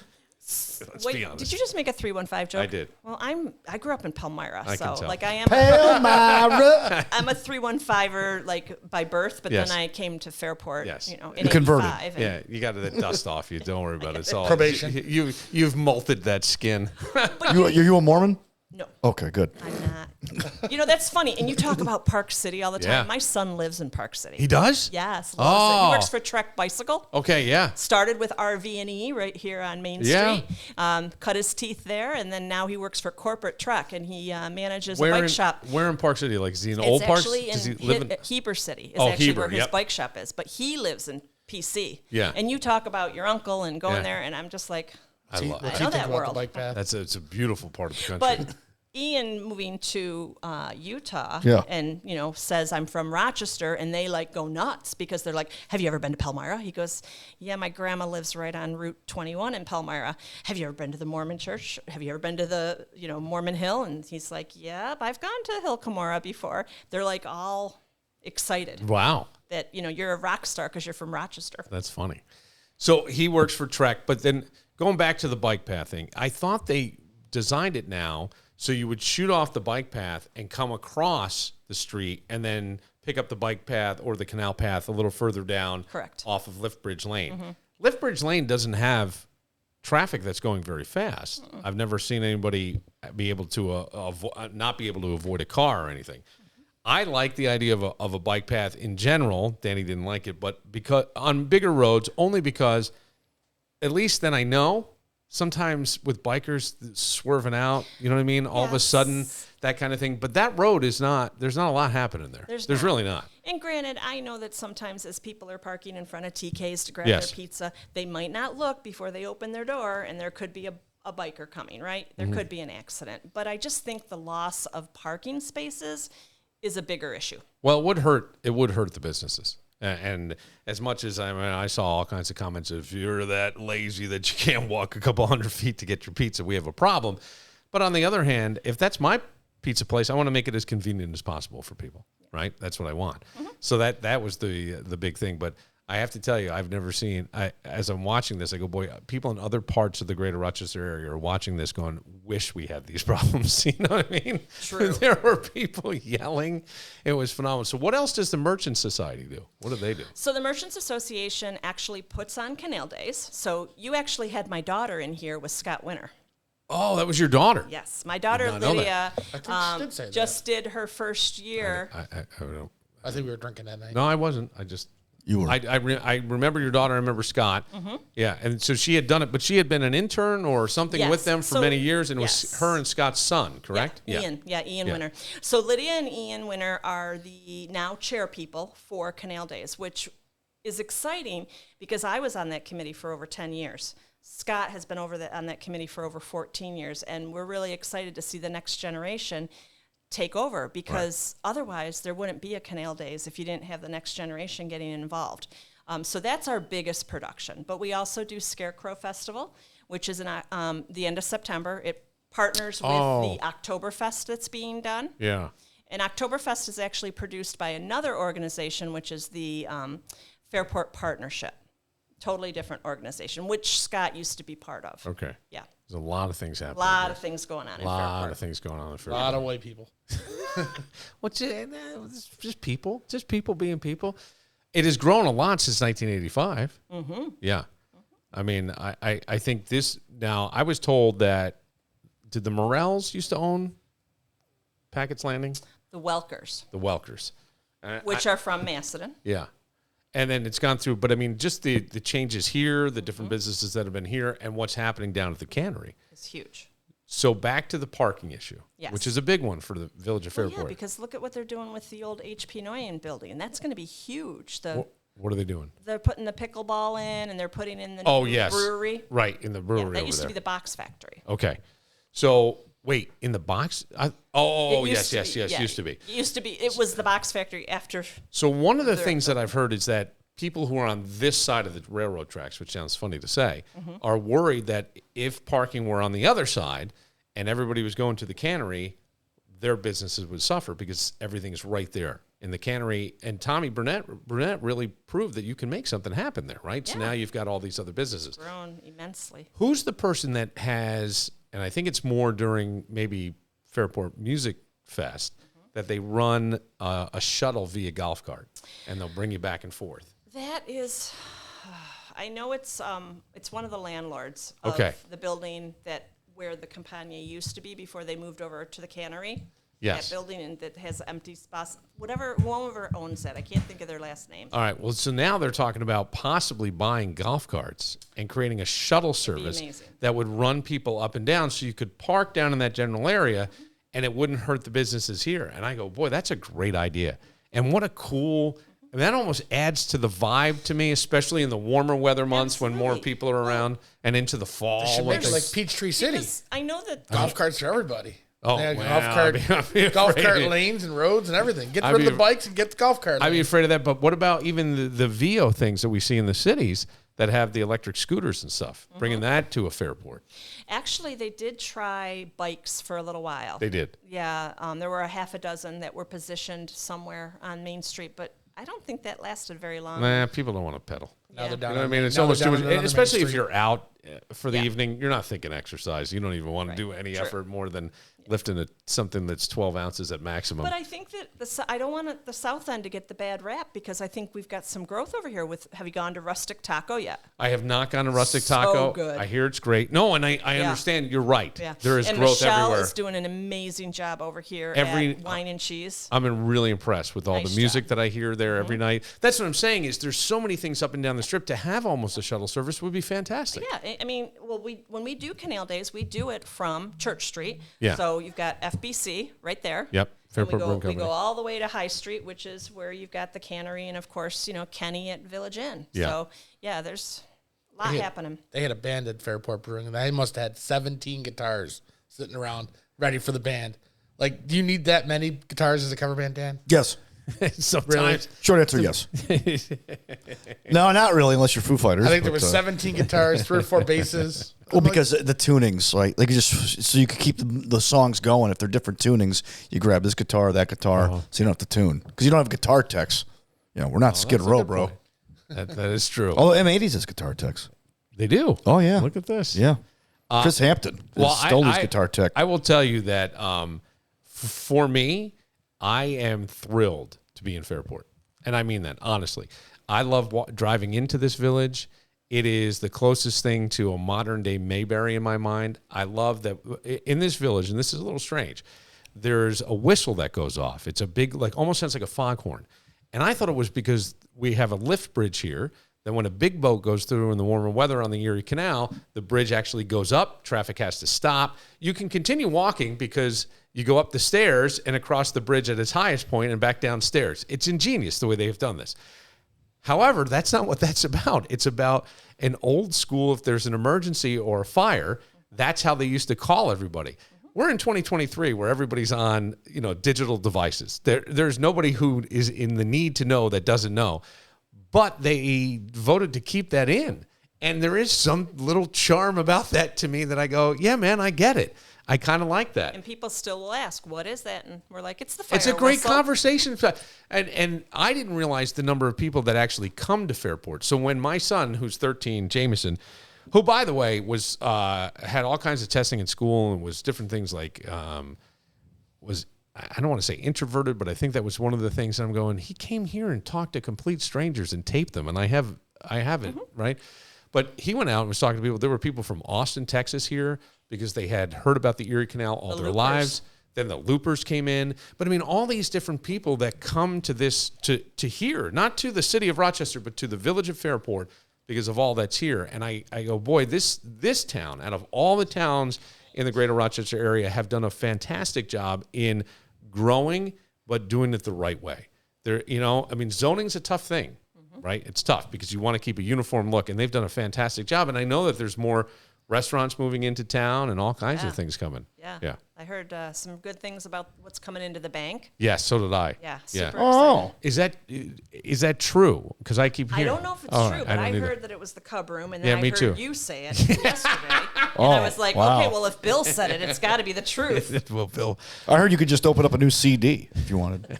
I'm going to start just saying anything. No, I did hear it was the Cub Room, and I don't know if this is like a second location for them. Yes. Because it is. Okay, because where they are is well established. They do a fantastic brunch. I teach boxing right next door at Embody. But I think that's fantastic. It's just a fun news for us, and it's a great place, and it just means more. right? More. And I think more is a great thing, especially as we hear all the gloom and doom. I like to think that pockets of where we live is where the economic strife has never hit. You know, it's what it feels like in a way. Yeah. It really does. Well, no, in a way. I mean, you go out even tonight, if we probably walked out there, the restaurants would be packed. There's live music. Right. You know, people are out spending, which helps us immensely. Yeah, and when you think about, when we say things like shop local, a lot of these places are even buying local.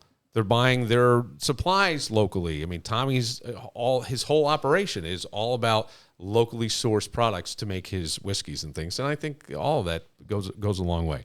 Well, thank you for allowing me to wave you in. Yeah, nice here. to meet you. Yeah, thanks, Wendy, by the way. Wendy. Yep. All right. There you go. Thank you. All right. Well, Wendy, you can stay right there. We're going to wrap it up. That's it. Danny's going to Nashville. I'm going to Nashville. That's Big right. Nashville. Danny's going to Big Nashville. Big Nashville. And he'll come back and tell us how we compare to Nashville. Yeah. I'm going to do a side-by-side comparison, go on the street, talk to some people. Kevin and I. What? Don't know yet. Yes. Don't know yet. It's the name of the band. Look at that. Wendy is a listener. I love this, Wendy. And for Kevin, I'm Bill Moran. We'll see you Monday.